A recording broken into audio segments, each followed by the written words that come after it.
If you're looking to create, grow, and sustain your wealth, download and subscribe to the Pain Points of Wealth podcast at BeBullish.com with Bob, Ryan, and Chris Payne. It's your podcast for market insights, money tips, and real talk on the economy. Download and subscribe at BeBullish.com.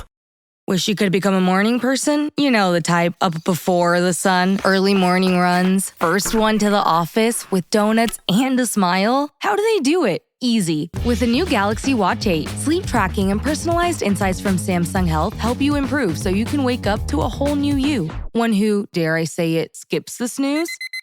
It's possible. Train your sleep with Galaxy Watch 8. Learn more at Samsung.com. Requires compatible Samsung Galaxy phone, Samsung Health app, and Samsung account.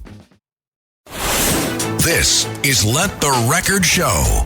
Now, here are your hosts, Judge Richard Weinberg, essayist and commentator Eric Levine, and Suffolk County Republican Committee Chairman Jesse Garcia. Welcome back to Let the Record Show with Chairman Jesse Garcia of the Republican Party, noted attorney, commentator, and essayist Eric Levine. I'm Judge Richard Weinberg, and joining us now is my very good friend, Dr. Marc Siegel. Dr. Marc Siegel is the senior medical analyst for Fox News. He's a distinguished professor at NYU Medical School, has his own radio show with NYU. He's the author of a great new book, a bestseller called The Miracles Amongst Us, and we'll talk to him about that in a little while. It's one of many books that Dr. Siegel has written. Dr. Siegel, welcome to the show. We're delighted to have you here. Great to be on with you, Judge. Thank you for having me. So these are the things I want to talk to you about, and then I'll turn you over to the good offices of Eric and Jesse. This is what I'm concerned about. I want to get your thoughts on the following. Your thoughts about the hostage deal, your thoughts about the impact on the returned hostages, that some 20 people who came back, their emotional and physical impacts on them and the issues they will have. And then the large question I really am concerned about is what Hannah Arendt talked about when she was following the Eichmann trial, but banality of evil, what otherwise so-called normal people do when there's no moral constraints. So let's begin with, what are your thoughts about the hostage deal? You know, you gave it a great intro because one of the things I've been implying as I discuss it, and I talk about all of the damage, physical and emotional damage to the hostages, one of the messages that's implied by what I'm saying is who would do this? Who would do this and why would they do this? And the banality of evil is palpating there. And it's very important to be talking about that from a purely political point of view before I get to the medical point of view, because people tend to be apologists in these situations and say, there's a negotiation going on between two groups. Well, wait a minute. One group of mass murderers with no morality and another group trying to protect their country who is put into a situation of war when they gave back this land, or they gave this land to the Palestinian people who then voted in this terrorist group. So we have to talk about it for two reasons. One, the horror of what the hostages are going through and what it means to their families to have them back and whether they can ever have a normal life again. And two, who would do this? We certainly focused on the depravity of October 7th, 2023.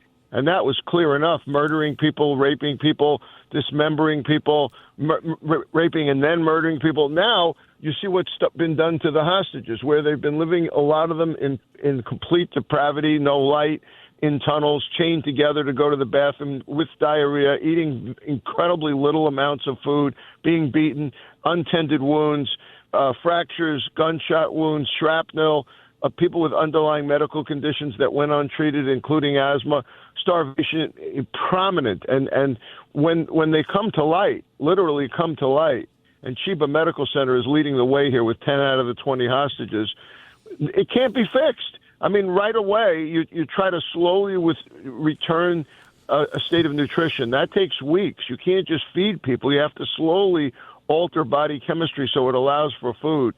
Warmth and love and kindness and compassion and multi-teamed approach, all really important. The kidneys are going to be damaged, the liver, the brains, the hearts, all have to be tended to, broken bones fixed, bullets, all of this. And then on top of everything else, even when you stabilize somebody physically, there's an enormous emotional toll here. Post-traumatic stress disorder, nightmares, depersonalization, hallucinations, all go on for weeks and weeks and weeks, no matter how much love these people get. They may be smiling and hugging each other, but they're suffering greatly and deeply. And it's an absolute testament to the horror of the people that inflicted this.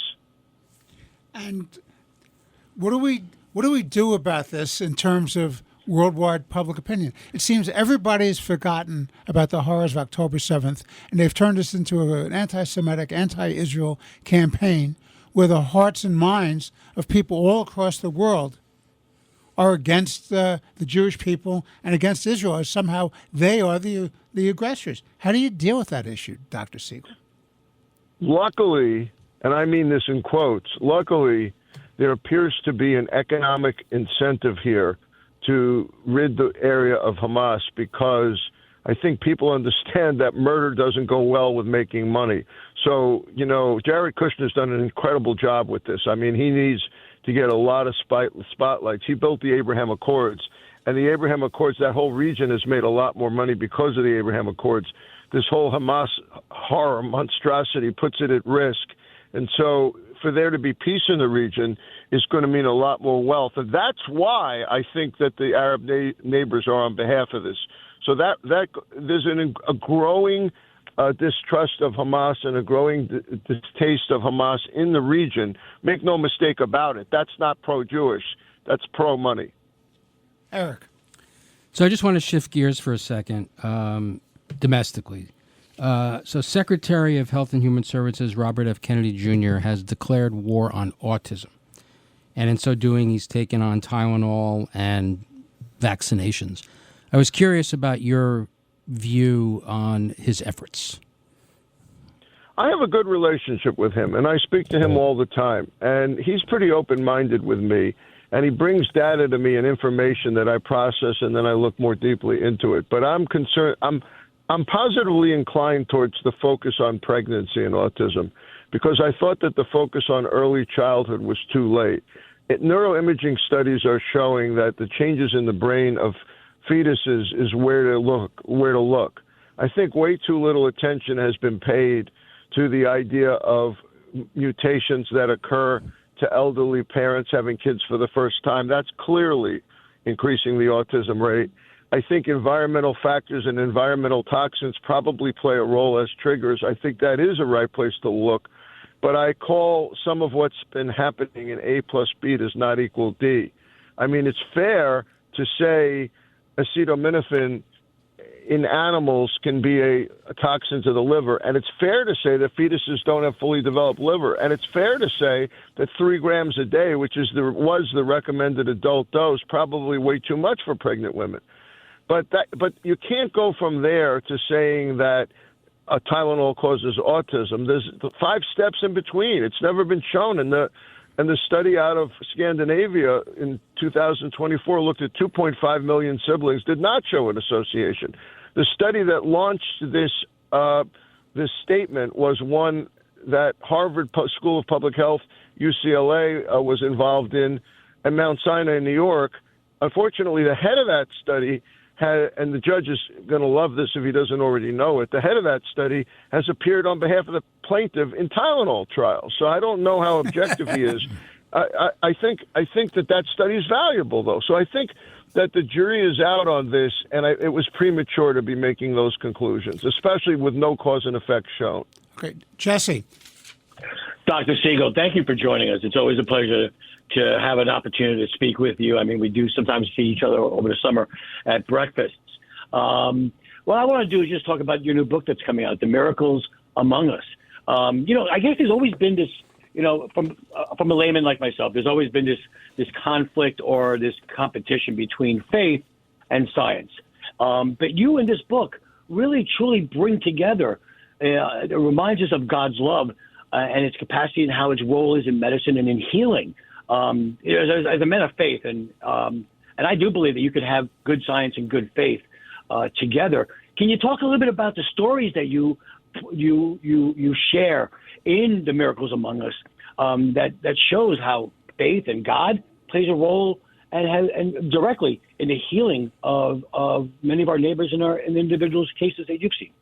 The following is a paid political announcement. Lifelong Democrat Diana Florence served for 25 years as a Manhattan prosecutor under DA Robert Morgenthau. She put criminals away, stood up for victims, and protected our streets. Now, Diana is challenging failed Manhattan DA Alvin Bragg as an independent because it's time for a DA who fights for our families, not criminals. That's why Diana has won the support of organized labor, like the steam fitters, plumbers, and ironworkers, everyday New Yorkers who want a DA they can trust. Manhattan needs a DA who will do the job, prosecute crime. That's Diana Florence. Under Alvin Bragg, crime is up and prosecutions are down. Bragg doesn't prosecute crime. He plays partisan politics. Bragg failed to protect women and failed to protect workers. As a prosecutor, Diana Florence won groundbreaking convictions, fighting against corruption, domestic violence, wage theft, and deadly working conditions. She's always been a partner of unions, community groups, and to cops like us. For Manhattan District Attorney, vote for Diana Florence. Diana4DA.com. Paid for by Diana for Manhattan DA.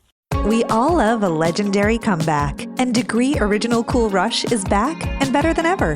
Cool Rush isn't just a scent, it's a movement, a fan favorite that delivers bold, fresh vibes and all-day sweat protection. Whether you have a man that spends hours in the gym, heads into the office early, or is just trying to stay fresh on a long day, Cool Rush has their back. Head to your local Walmart or Target and grab Degree Cool Rush, the fan favorite scent from the world's #1 antiperspirant brand. This episode is brought to you by LinkedIn. Healthcare professionals can lead their careers with LinkedIn. Discover jobs by specialty, preferred shifts, and even desired salary. From mental health therapists to radiology technicians, it's now faster and easier for healthcare professionals to find the right fit. Learn more at linkedin.com/healthcare. Side effects may include faster job placement, improved work-life balance, and increased career satisfaction. Introducing Meta Ray-Ban Display, the world's most advanced AI glasses. With a full color display built into the lens of the glasses, it's there when you need it and gone when you don't. Send and receive messages, translate or caption live conversations, collaborate with Meta AI, and more. Be one of the first to try Meta Ray-Ban Display. Visit meta.com/Meta Ray-Ban Display to book a demo and find your pair. You framed that perfectly, because I think my point in the book is there's a lot of doctors that are people of faith and people of science, and then they go from putting their gloves on when they see a patient, and then maybe they go to synagogue or church, but they have like church and state separation, literally, and it doesn't need to be the case, because physicians are the hands of God. Great technology is the hands of God. And the way I define miracle in this book brings it all together, because a miracle is an accumulation of coincidences or events or happenings that are unexpected. I call it being in the miracle lane. You're in the miracle lane and you don't even know what the miracle is, but the outcome ends up being unexpected, unanticipated. It's really important to look at things this way so that you don't write patients off too soon, so that you don't underestimate the power of prayer, whether it's from divine intervention or just as a piece of the puzzle here, that it can be great science and great faith at the same time. I got some examples, and my publisher always said to me in these stories, and the stories are wonderful. Some of them almost told themselves. Some of them, I wrote every word of the book, but some of them almost told themselves. But what she would say to me is, "What's the miracle in this chapter?" And I would laugh and say back to her, "Lisa, there's 10. There's 10." And they're usually not the ones you expect. I think my favorite one today takes place in Sudan, where Tom Katina, who's known as the Albert Schweitzer of Sudan, he's a family practitioner performing surgery on over 1,000 cases a year. And a little girl comes to him, and he sees on a CAT scan that she has cancer of both kidneys. And he has to take out 1.5 kidneys. And he says, "I've never done a partial nephrectomy before. How am I going to do it?" And there's another family practitioner visiting him from D.C., and he says, "Well, go on the Internet, get an instruction video." He says, "The Internet hasn't worked here in months. Are you kidding?" So the other doctor goes over and bangs on the computer, and the Internet comes on. That's miracle number one. And they're operating with bellows and ancient anesthesia. And they find a Polish video that tells them how to do a partial nephrectomy. They don't speak a word of Polish, any of them. And somehow they hear enough of the video with equipment they don't even have before it crashes down, before the video crashes, and they try to do the surgery from a language they don't speak, with partial information, with non-surgeons, and they managed to cut away half the kidney on the affected kidney. The little girl lives, comes back 2 years later totally cured. That is a miracle. That's absolutely amazing. That is great. And it's the accumulation of all of the coincidences there that makes the miracle. But I can go on. I have a miracle on October 7th. I have one about the Rebbe. What's the miracle about October 7th? So October 7th, there was a family with a doctor named Alay Hagag Golan and her husband Ariel and a child that was 18 months old, and the child they were all burned. The house was burned to the ground by Hamas, and they hid in the safe room. And they managed to escape through the window, naked, covered with burns. And then they hid over a tractor where they were infected by fungus that was in the soil. And the little baby almost died from the burns, but the mother, who was a physician, an anesthesiologist, breastfed the baby and managed to keep her alive. And they limped out. When Hamas looked like they were leaving, they limped out to the front of the kibbutz and found IDF there. And they got airlifted by helicopter to Sheba Medical Center, where she was in a coma for 60 days. She had blood clots. She had infections. She had COVID. The whole family had COVID. And burns all over her body, inhalation burns. An angel looked over her in the ICU named Yael, the same name as her daughter, who had saved so many during COVID. And she managed to survive and awaken and was in so much pain from these burns. Months of rehabilitation later, she goes back to being an anesthesia resident. They said, please come here to Sheba. We need you here. We saved you. She said, no, I'm going back to Soroka, where I started my internship. And she goes back home, and her family goes back home. And she's absolutely a hero. But she says to me, Judge, I don't want this to be called a miracle, because if you call this a miracle, you're dishonoring the people who didn't make it. Wow. So very moving. Moving. That's absolutely incredible. The name of the book is The Miracles Amongst Us. It's by our good friend, Dr.